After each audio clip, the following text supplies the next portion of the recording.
Hello students, Jai Swaminarayan. I am Urvish Mewada, Assistant Professor Electrical Department, Sri Swaminarayan Institute of Technology, Bhat Gandhinagar. I am subject matter of testing and commissioning of electrical equipment subject. The GTU subject code of this subject is 2180901. Students, we are discussing chapter number 1 of testing and commissioning of electrical equipments, and we have conducted two lectures of testing and commissioning of electrical equipment, chapter number 1, that is safety management. So this is our third lecture. In second lecture we have discussed in detail the types of earthing, the earthing that we employed for the safety precaution of equipment as well as a human being, and the equipment and neutral earthing means we have discussed the difference in detail, that is equipment and neutral earthing. Then we have discussed the earth resistance, and we have discussed an importance of earth resistance, why it is necessary, and what are the factors which affect the earth resistance in detail, that we have discussed in the lecture number 2.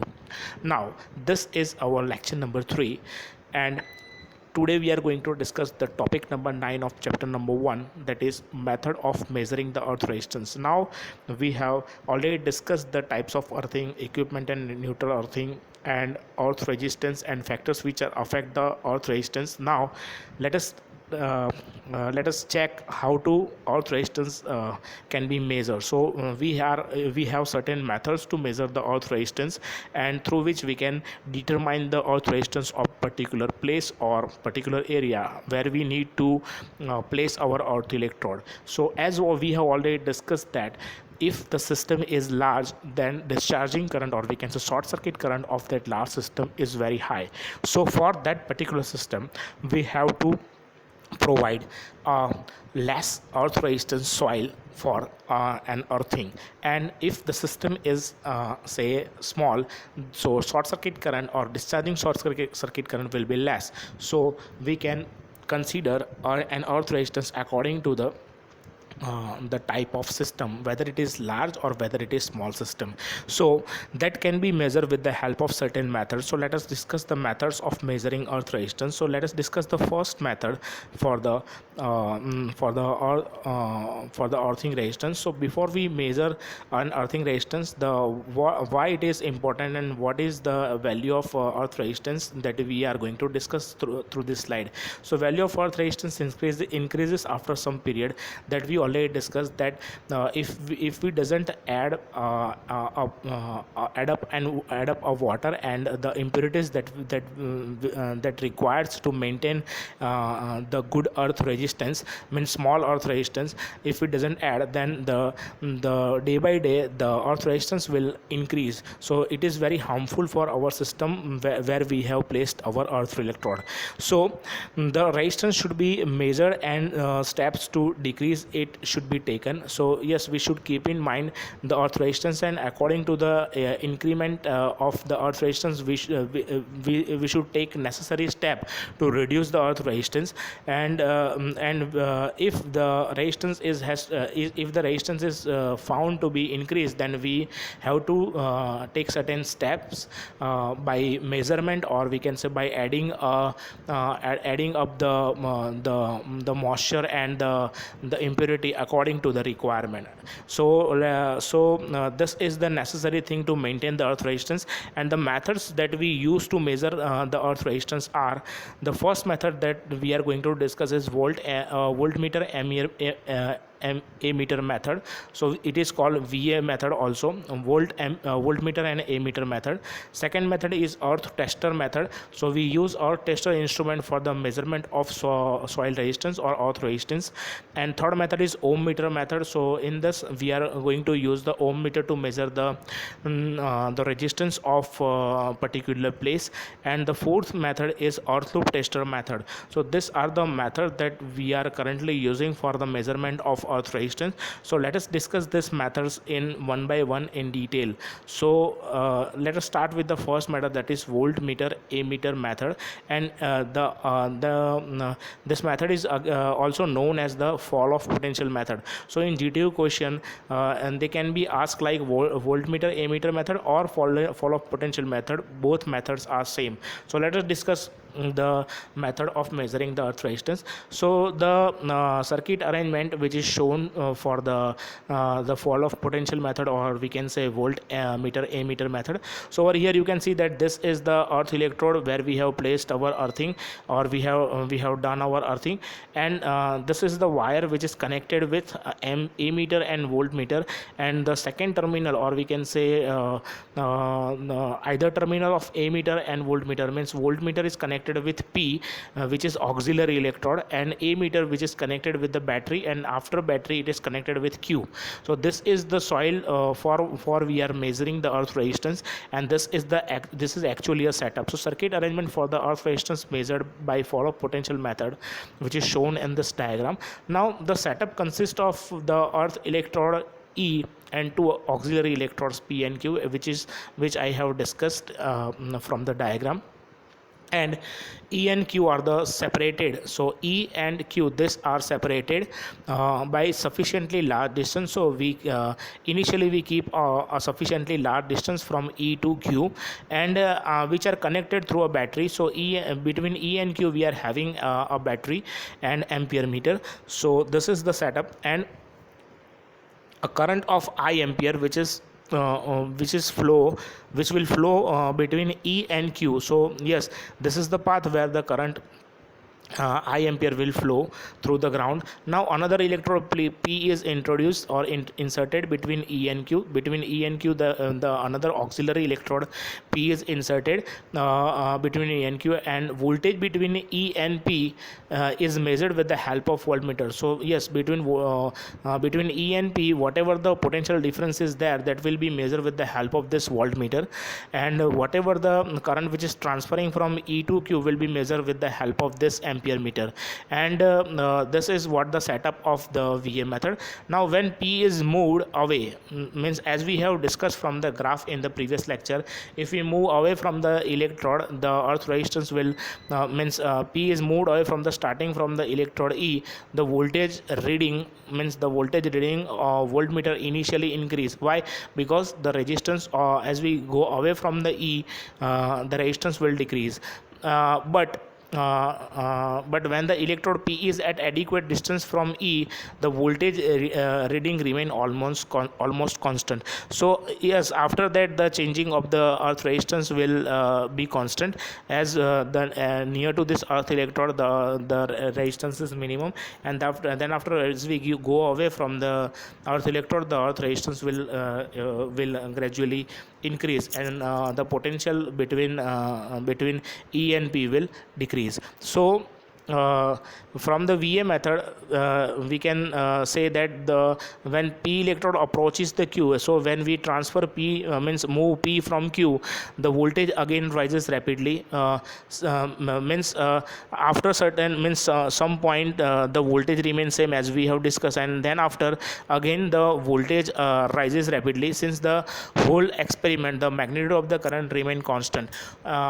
Yes, therefore by using the relationship V and V over I, we can obtain the curve as shown like this. So over here you can see that this is the arrangement for earth resistance measurement. At E, the distance means at this point the distance is minimum. At that time the voltage, or we can say potential, is also minimum. Then after, as we go up to a certain distance after point this R, you can see that at this point the resistance remains constant, and this is what the earth resistance of the soil for we are measuring with the help of VA method. And then after certain distance the the potential between E and P will increase, and this is the point where the potential between E and P is increasing like this. From this graph it can be easily seen that the as we move our electrons from away from the E, after certain distance the resistance will remain same, and then after the it will increase, means potential will increase after the movement of the P away from the E. So this graph, from this graph it can be easily seen that if we move away from the electrode, the earth resistance will decrease, and so that the potential between E and P will increase. So the resistance region at which V and I remains constant is called the earth resistance. So this is what what we can determine through the VA method. So the point where we get the fixed resistance is called the earth resistance of that particular soil. And for the single ground rod, the resistance of ground rod to earth is can be defined with the help of this formula. So R is equal to rho upon 2 pi L into ln into 4L by A minus 1, where P means rho is the average soil resistivity in ohm meter, and L is the ground rod length in meter, and A is the area rod radius in meter, and R is the resistance of ground rod to the earth in ohm. So from this formula, the data that we get from the movement of the electrodes, we place the values according to this, and we can determine the resistance of soil with the help of this formula. So this is what the VA method, and through the VA method we can measure the resistivity or earth resistance of the soil. Now let us discuss the second method, that is earth tester method. So in earth tester method, generally we are having an instrument, is the name of the instrument is earth tester. In earth tester we are having three terminals, E, C and P, where E is the electrode which is connected with the earth electrode, and the name is given where the connection is we establish the connection, it is called P, and this P is connected with the Q, which is the voltage spike, and C is the connected with R, that is called current spike. So P is there we can say P is nothing but the pressure coil, and C is the current coil of the earth tester. So the pressure coil is connected with the voltage spike. Spike means it is a rod where we have the rod which we have placed some distance away from electrode E, and this is the rod which is R, which is placed away from some distance away from electrode E, that is R. So C, the C point is for current coil, and P is point for the pressure coil. So pressure coil is connected with the voltage spike, and current coil is connected with the current spike. So this is what the setup of this earth tester method. So P and C of the earth tester are connected to the voltage spike Q and R respectively. So let us check the method how we can measure the earth resistance with the help of this earth tester method. So earth terminal E of the earth tester is connected to the earth electrode P, and earth tester is an instrument to measure the low resistance. So it can indicate if the resistance is low, then it can indicate the accurate resistance with the help of earth tester. So generally we use earth tester to measure the soil resistivity or soil the earth resistance. There is one small generator, yes, and right now in the market the automatic earth testers are available, but before few years the earth tester was manual. So the handle is given over here, handle was given over here, and if we rotate that handle at certain speed, so the DC generator which is placed inside will produce around 500 volt DC is generated, so that the current flow through the spike R and coil earth resistance, and whatever the current flow, according to the current flow the earth tester will show the resistance of the soil. So this is nothing but the manual generator. So if we rotate this handle at certain speed, say around 750 rpm, so the generator inside the tester will produce the electrical DC electrical voltage, say around 500 volt DC.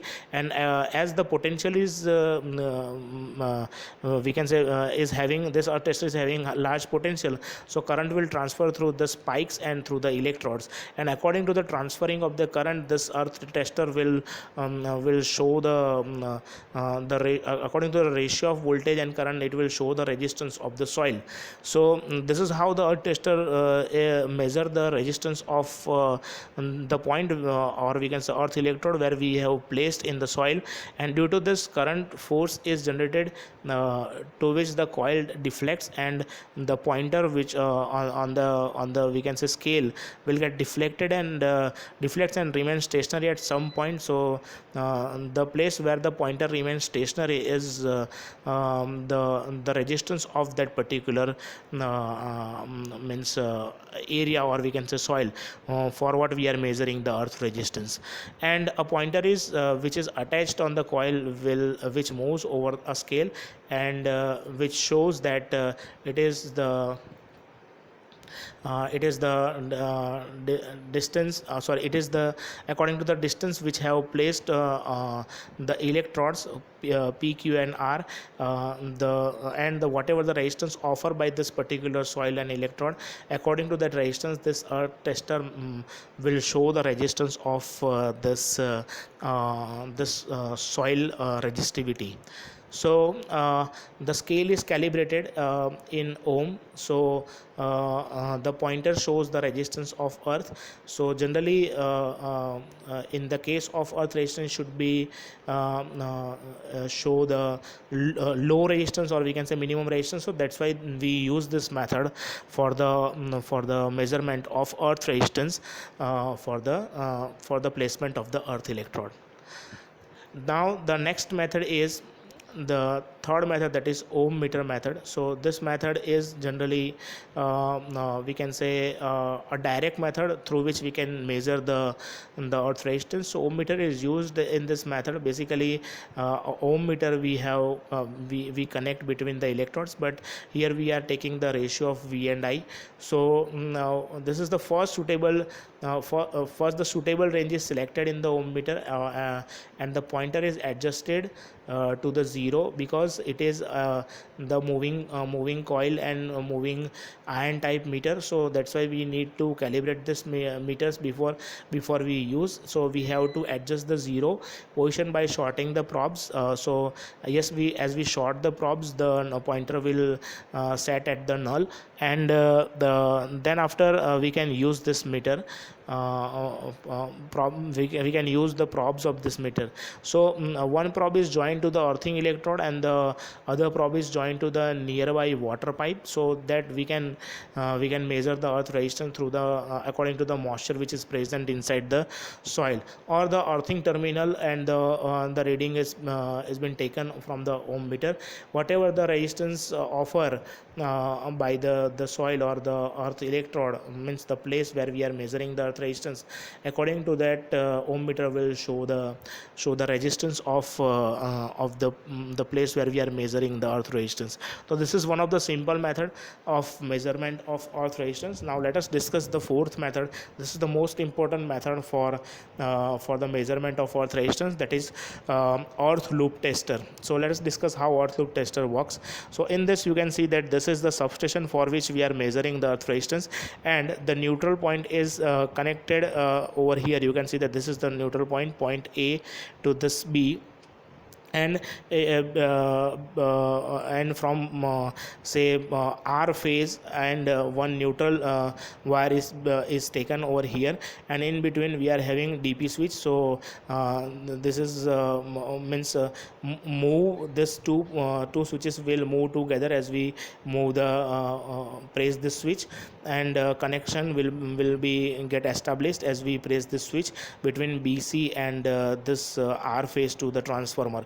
And as we push this switch, main switch, the current will transfer through this the primary winding of this transformer, and or we can say primary winding of the earth loop tester. And according to the current which is transferring through this primary winding, the secondary will get energized, and according to the secondary will get energized, it will transfer the charge through the main earth electrode to the earth point where the substation's earth is placed. So this is what the setup of earth loop tester. Now let us discuss this method. Earth loop tester have the three terminals. These are the three terminals which is P, N and E that we have already discussed. P is the terminal which is connected over here. You can see that this is the ampere meter, and over here you can see that this is the E terminal, and then P and P is the phase, and N is the neutral. So P and N both are connected over here, and this is the E terminal, earth terminal. So P terminal is which is connected to the as we have discussed, which is connected to the phase wire of the supply. So this is the phase wire, and N is the connected with the neutral neutral, and E is connected with the earth electrode. That is what shown in the setup. And the primary and secondary which is short circuited with the help of this terminal A. So A and E. Now due to such connection, primary winding of this earth loop tester get the supply, and secondary winding will be connected across N and E. So yes, N and E, secondary winding is connected across N and E. So therefore the loop is one loop is established, and due to that one due to means creating of that loop, the current will start transferring. So from A, then A, B, C, D, E, F, G, I, A. So from A, B, C, D, E, F, G, I and A. So this is what the loop is created, and because of this loop, current will transfer. And resistance of the earth loop can be calculated from the readings of voltmeter and ammeter. So as that primary get energized and one loop is created, through that loop the current will transfer, and according to the transferring of the current, V and I will show a deflection, and according to that deflection V and I according to that the deflection of V and I, resistance of the earth loop can be measured. So it is the resistance of the earth loop and of the earth electrode, whatever the reading shown by the V and A, according to that reading we can judge, or we can decide the we can measure the resistance of that earth electrode where it is placed with the help of this earth resistance measuring method. So for the new installation, a 500 volt measure is used for the new installation, and this method is used to measure the loop resistance between the substation and a place to use. So this is the place where we have used our earth electrode, and this is where the substation neutral is we can say connected. So we can measure the resistance between this two with the help of this earth loop tester. So this is the method through which we can measure the earth resistance, and this is the fourth method of the earth resistance measurement. And with the help of ohm meter that we have discussed in the third topic, it is ohm meter. So we can measure the quick resistance with the help of ohm meter. So for measurement of earth resistance between substation and the electrode that we have placed, we use this fourth method, that is earth loop tester loop testing method. So this is how we can explain the method for the earth resistance. Now let us discuss the earthing, grounding and bonding. This is the topic number 2 of lecture number 3. So let us discuss how this earthing, grounding and bonding are different with each other. So let us discuss that. We have know that already that we have know that about the earthing and grounding. So the definition of the earthing, that is, it is in this method, the equipment is joined to the electrode that we already discussed of the earth pit through the earth wire. So we maintain the earth resistance of earth pit by adding some moisture inside the earth pit and some impurities, and we can maintain the earth resistance of that pit, and we can operate this earthing means technique by providing a less earth resistance in the earth pit, and we can fulfill the requirement by adding some impurities and moisture inside the soil, and we can maintain the earthing resistance of this earth pit. So by earthing, the body of the equipment is brought to zero potential to the earth. So yes, in the earthing, the earth wire is connected to the body and to the earth pit, or we can say earthing electrode. So this is what the earthing is. And now let us discuss the grounding. So grounding, many times grounding of the equipment is done instead of earthing, because in this it is necessary parts are joined by a wire. So yes, all the parts are joined by a wire, and it is not connected to the earth electrode. So just because of this type of joints, the parts comes to the same potential but not come to the zero potential because it is not earthed. So that's why this is we can maintain or we can improve the stability of the grounding system, the system which are grounded through this method. And as the common connection is joined to the earth electrode, so yes, we can connect that common connection to the earth electrode in the case of earthing. And grounding is employed in electronic device and high voltage substation. So yes, in electronics device generally we make a common ground, and in substation also we make the common ground, so through which we can maintain the stability and we can reduce the we can say, due to the grounding, the static charges are given part. So static charges, we can reduce the effect of static charges which are generated in the electronic circuit, which are given part to the grounded parts, which come to the same potential, and this is called the system ground. So this is how we can done the grounding. And in HV substation, the static charges are produced which can be earthed. So in HV substation, the static charge which are produced, which can be earth, but as there is some resistance between say different earthing, and the resistance are not equal, just because of that the static voltage is produced which may cause the damage. So yes, due to the placement, or we can say distance between the wires, the points where we have connected our ground, so the distance is uneven, and due to that uneven distance the resistance are not equal, and due to that the static voltage is produced which may cause the damage in the system. So this is what the grounding is. And in the grounding, for all this reason, or we can say, so for this all parts at zero potential are joined with a wire, and this is called the ground wire. So they are connected with a single wire, and it is called the ground wire. This wire is earth at the two ends, so there is no not necessary to